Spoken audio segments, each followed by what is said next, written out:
Saudara, kasus dugaan korupsi pertambangan ore nikel di Konawe Utara, Sulawesi Tenggara berhasil diungkap beberapa waktu lalu. Kasus ini juga melibatkan 2 pejabat kementerian. Diperkirakan negara mengalami kerugian 5,7 triliun rupiah akibat tambang nikel ilegal di Blok Mendiodo, Konawe Utara. Kejaksaan Agung menetapkan 7 tersangka. 2 diantaranya dari Kementerian ESDM, yaitu SM selaku Kepala Geologi Kementerian ESDM dan EVT yang merupakan evaluator rencana kerja dan anggaran biaya di Kementerian ESDM. Lalu bagaimana praktik tambang nikel ilegal konsesi milik PT Antam bisa tetap berlangsung selama ini? Akan kita bahas usai tayangan berikut. Penambangan dan penjualan ore nikel ilegal di wilayah konsesi PT Antam Konawe Utara, Sulawesi Tenggara ditaksir menimbulkan kerugian negara 5,7 triliun rupiah. Sebelumnya PT Antam memenangkan gugatan atas 11 izin yang tumpang tindih dan mengelola kawasan Blok Mendiodo sejak Desember 2021. Total ada 38 perusahaan yang bergabung dan kemudian menggarap konsesi milik PT Antam.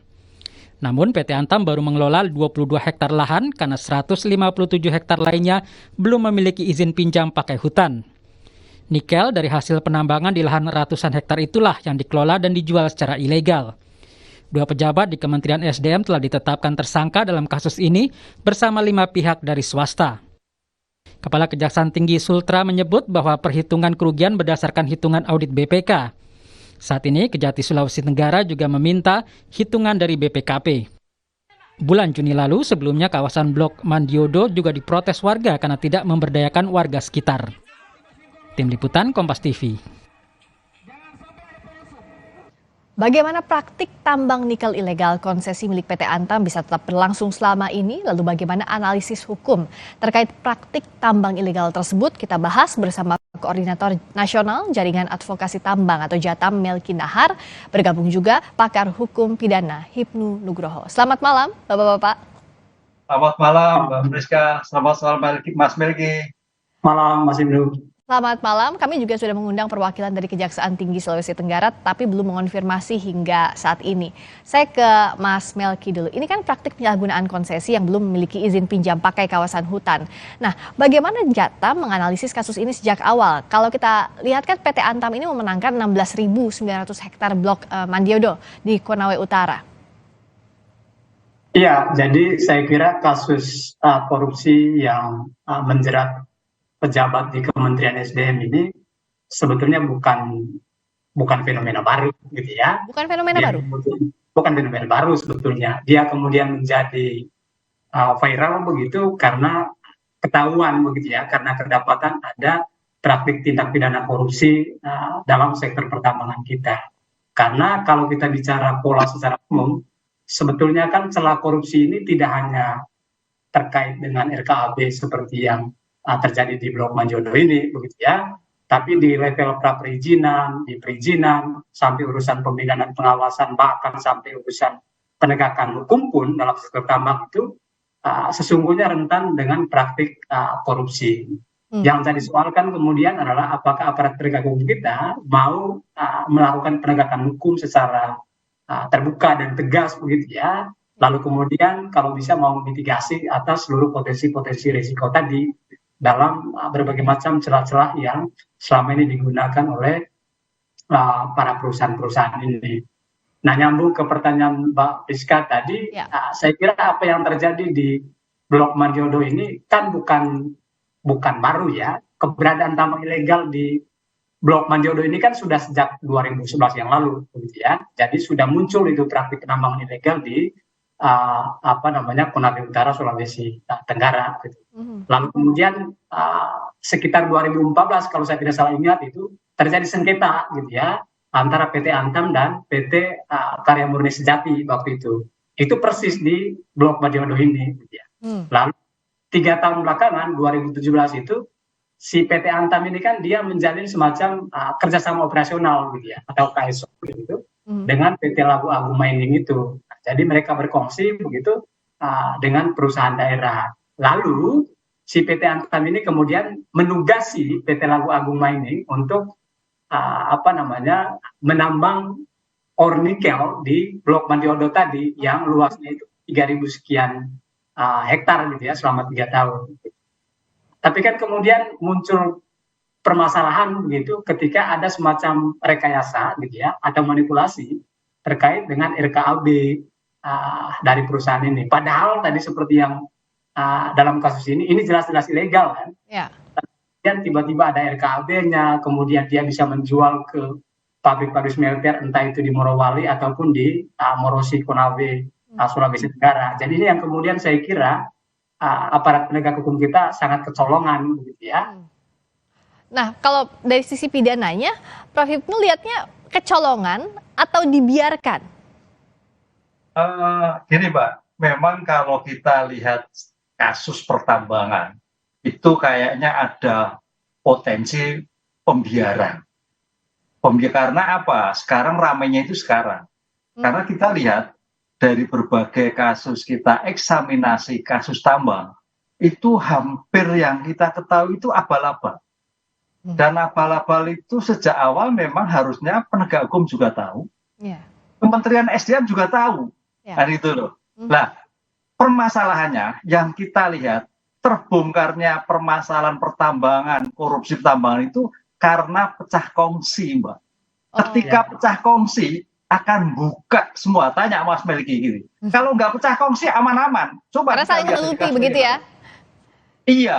Lah pecah kongsi ini baru bisa telusur. Oh ternyatanya ada pembiaran. Oh tidak punya deposit nikel, ternyata mengaku punya deposit. Oh tidak punya kegiatan mengeluarkan biaya anggaran dan sebagainya. Ini suatu rekayasa semua. Belum terhadap izin-izin, Mbak. Ya. Izin itu sudah, kita kalau lihat nelongso, Mbak. Ini tanah air kita itu dijual, Bang, habis kita itu. Inilah saya kira penegak hukum saatnya bagaimana memitigasi, bagaimana mengendalikan, bagaimana menghabisi kasus-kasus pertambangan ini. Kalau enggak, hancur negara kita. Makanya betul disampaikan Pak Mahfud, kalau pertambangan kita dibuat baik demi bangsa negara, rakyat Indonesia nggak usah bekerja sudah dapat subsidi 20 juta. Itu betul. Tanya itu Pak Melki itu. Nah, inilah yang terjadi, Mbak.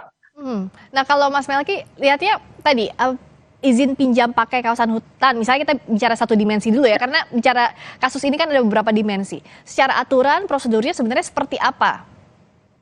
Ya, mestinya kan perusahaan-perusahaan yang melakukan penambangan di kawasan hutan itu, dia wajib hukumnya untuk mengantongi izin pinjam pakai kawasan hutan dari Kementerian Lingkungan Hidup dan Kehutanan RI. Ya. Tapi kalau kita cek dalam kasus di Blok Mandiodo ini, kan situasinya kemudian berbeda begitu ya. Jadi si perusahaan bahkan dia tidak mengantongi izin pinjam pakai kawasan hutan begitu, tapi dia serta-merta melakukan penambangan di kawasan hutan begitu.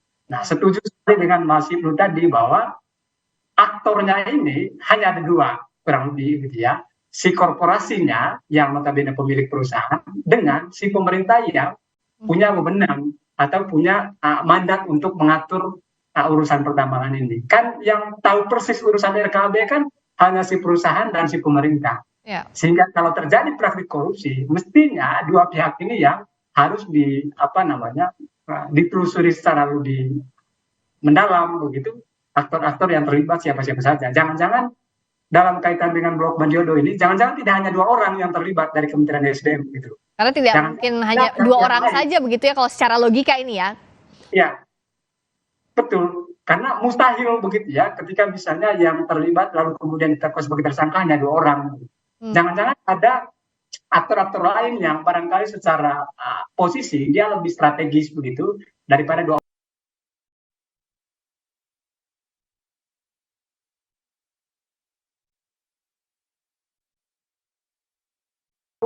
Saya kira kita agak susah untuk memutus mata rantai praktik manipulasi atau rekayasa. Bahkan dalam kasus yang Blok Mandiodo ini kan, mereka menjual nikel ke smelter ini kan menggunakan dokumen-dokumen palsu kan. Majalah Tempo menyebutnya dokumen terbang begitu ya. Jadi semua sudah diotak-atik begitu ya oleh para pemain-pemain ini. Dan problem serius dalam konteks penegakan hukumnya adalah karena aktor-aktor yang terlibat punya kekuasaan politik yang kuat, gitu ya. Karena kan muncul itu nama Bamsud, begitu ya. Bahkan sesekali nama Kapolri juga muncul dalam kasus Blok Mandiodo ini. Jadi saya kira penting untuk dicacah satu-satu begitu untuk kemudian memastikan proses penegakan hukumnya itu benar-benar berjalan secara fair begitu, dan saya kira harus terbuka sehingga bisa dipantau secara bersama oleh publik itu sendiri. Nah, kalau Prof. Hipnu kan kalau bicara soal kasus gini pasti ada nama-nama yang muncul, tapi itu kan harus segera dibuktikan. Nah, makanya agar tidak jadi bola liar, ini apa yang harus dilakukan?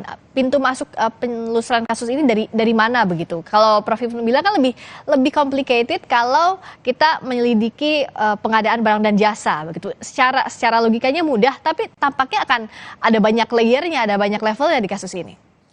Iya, ini yang agak sulit, Mbak. Hampir yang kalau kita kaji diskusi masalah tambang, mafia tanah, mafia tambang, itu memang goalnya di atasnya. Kalau kita betul nggak tahu, tapi nama-nama pejabat tertentu itu masuk, kan gitu loh. Ada cantolannya. Jadi layer yang di lapangan itu nggak bekerja sendiri, ada suatu brokernya. Lah broker-broker ini yang saya kira memang bagaimana komitmen kita, keberanian bahwa mengungkap perkara ini tidak hanya pada level middle, tapi bagaimana level atas. Ya ini agak sulit memang. Agak sulit untuk bisa dibuktikan, tapi dari bukti-bukti yang sampaikan, dari keterangan kalau kita diskusi, ada seseorang, ada tokoh yang ada di dalamnya. Ini Mbak, ini kan lingkaran setan akhirnya kan, lingkaran setan. Sehingga oleh karena itu ya keberanian penegak hukum yang sekarang ini dituntut untuk objektivitas, baik dari polisi, baik dari kejaksaan, baik KPK, ketika ada oknum pejabat yang terlibat di dalamnya, mau tidak mau harus bertanggung jawab. Kalau mau diusut tuntas harus berintegritas semua pihaknya, apalagi aparat penegak hukum untuk menelusuri kasus ini. Terima kasih atas waktunya Koordinator Nasional Jaringan Advokasi Tambang atau JATAM, Melki Nahar. Juga terima kasih pakar hukum pidana Hipnu Nugroho. Terima kasih Prof. Hipnu, terima kasih Mas Melki. Ya, selamat sore. Berikutnya saudara, kami kembali dengan sorotan lainnya. Ketua DPP PDI Perjuangan Puan Maharani menyebut Ketua Umum PKB Muhaimin Iskandar salah satu kandidat serius untuk mendampingi Ganjar Pranowo di Pilpres 2024. Selengkapnya usai jeda bersama rekan saya Cindy Sistiarani hanya di Sapa Indonesia Malam.